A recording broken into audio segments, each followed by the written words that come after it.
Yesterday we touched on another area of discussion with Modern Warfare 2 that just seems strange. The game that's built to create the most depth to weapon customization possible is also the game that has the most intricacies that are not conveyed to the average player. One of the newest features in Modern Warfare 2, weapon tuning, is exactly that. Customization to minute details, but not a single bit of easily accessible data for that. So is it even accurate what we see in game? Is it as simple as maxing out one single area of focus that you want for your weapon and you get just that? Today we're going to be discussing weapon tuning in such a capacity and taking a look at how odd it can be. As we go along, drop your thoughts below. What's your take on this? Do you think that it's odd that none of this seems to be straightforward? Do you like the challenge that it may present? Whatever the case, drop your thoughts below. But if you enjoyed the video and found it at all insightful, do me a favor and drop a like on it. And if you're new to the channel, make sure you subscribe to stay up to date with all things Modern Warfare 2, Warzone 2, and anything COD related. And finally, make sure you check out my friends over at GamerAdvantage who have a site-wide 25% off discount going on all their blue light glasses. But with code ESPRESSO, it'll net you an additional 10% off to bring you all the way up to 35% off your order. Some of the best savings of the year, but more on them in a bit. For now, let's take a look at the oddities of Modern Warfare 2 and Warzone 2's tuning system.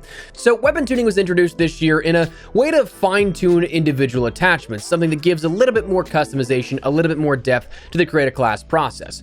Now, we broke it down at the beginning of the year that you can do a lot with tuning, but when it comes to genuinely changing the build you have, it's not super worthwhile. Or I should rephrase that. If you want to completely retool your weapon, you're better off just changing the attachments overall, not necessarily tuning them to try and achieve something else entirely. It won't be a case of, let's say if you have a blueprint, you really like the design, but the attachments are for overall favoring range and control versus ADS and movement speed. But you want to keep that design while also having a weapon that favors those speed attributes. You can't just flip-flop those in a way that it handles to keep the blueprint design. You'd have to change the weapon entirely, again, changing those attachments fundamentally, not just tuning the weapon to do an entirely different thing. So in that regard, it's a nice way to touch up weapons a little bit, but not completely alter them.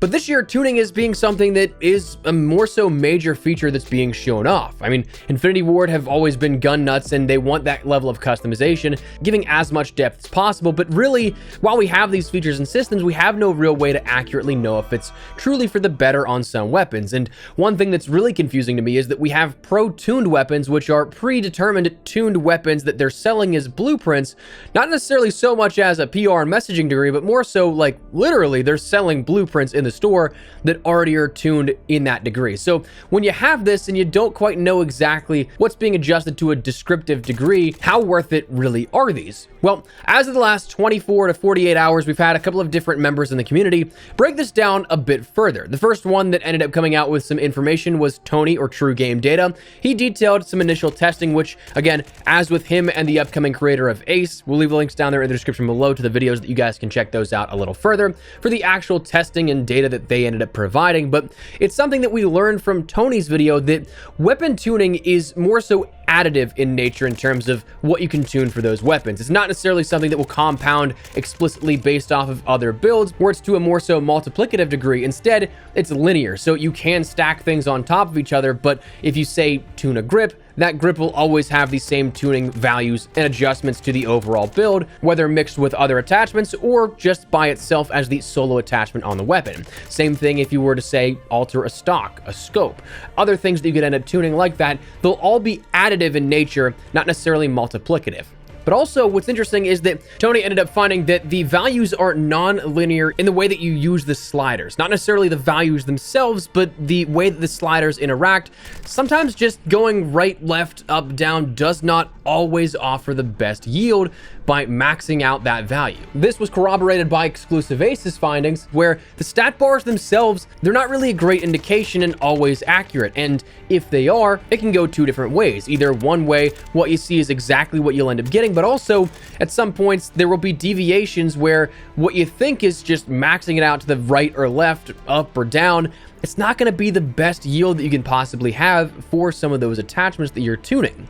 So you kind of are going to have to find some sweet spots, which is certainly really interesting and makes this whole process convoluted. And really, there's no easy way to remedy this. If you're just a casual player that wants to try out weapon tuning, there's nothing that really makes it easy to understand. The only ways that we can actually end up discerning exactly what will come of this weapon tuning is if we have either one of two things. Number one, if we data mine this sort of information, information if somebody pulls the game files and gets the actual hard-coded data and statistics for what each value is adjusted by in that slider, but also at that point, you're going to need the base statistics overall. So that's just an entire data set that you're going to have to pour through, and honestly, in some degree, it might actually be easier to quite literally test those individual values that you want to change. But again, that comes down to a lot of tedious methodology and a lot of time spent just for trying to max out to a very minute degree certain builds of the weapons. If we can, I'll do my personal best to test as much as we can to give as best and accurate information as possible for future build videos in either Warzone 2 or Modern Warfare 2, but there's just so much more now that goes into getting detailed and specific statistics for how a weapon will perform in game, which that comes now back down to something we echoed a little bit yesterday, but I mean, it still is just, I don't quite understand. Infinity Ward wants to be the studio that offers the most depth and customization in your weapon play, and they want to be the gun nuts, but at the same time, they don't give us anything that makes it easy to understand what we're doing. I mean, in the past, Black Ops Cold War, Vanguard, we had detailed statistics that would showcase what each individual attachment would do to overall builds when combined with each other, when solo, and we don't have that for some reason now in Modern Warfare 2. I feel like that really wouldn't be all that hard. I mean, we have the hard-coded data in the actual game files. Again, you can data mine that stuff if you have the knowledge to, but what purpose does it really serve, especially if you want to cater the game to more so having casuals understand what they're going into, what they're able to achieve in a gunfight? What does it achieve by hiding that kind of stuff? If anything, you'd be helping the vast majority of players by showcasing that in-game easily accessible. So it's definitely weird. Tuning is an entirely now different thing that makes so many more complications in the weapon create a class process. It's not something that really I'm looking forward to tuning now and being like, I'm excited to talk about this. I'm excited to go in depth and actually play around with it, because what you think could happen, it might damage your weapon in some areas. It might be something that you don't have the best possible tuning, whereas you think you do. So there's a lot to it that goes into it now that is just confusing for the sake of being confusing, I guess. But anyways, that's where we're at here at this. If you guys have been playing around with tuning, just know that some of the builds that you have might not be as accurate as you may think, or they might not be as helpful as you may think. So for that, that's what we're going to call it. Before we wrap everything up, I want to let you know about my friends over at GamerAdvantage. You know we've talked about them before. I live and die by these guys, and as a creator who's sitting at my desk, looking at my monitor for 10 plus hours a day at times, eye fatigue, eye strain is something that I have absolutely combated the last few years, and I've tried just about every single pair of blue light glasses on the market. GamerAdvantage, though, is by and far the best you will, I think, ever find. I will swear by these guys. I love them, and I think you guys can enjoy them as well. They're the most comfortable, lightweight, and durable frames on the market. Their lenses, clinically proven. They can break down the science of all of that way better than I could ever possibly convey over on their website, so link in the description below. But right now, the reason we bring them up is that they have a site-wide 25% off discount, and with code ESPRESSO, it gets you 35% off, which, besides that flash deal that we talked about as of yesterday, that's something that this is the best possible deal you can end up getting, and the best we've seen all year. So if you guys want to invest in your own vision health, or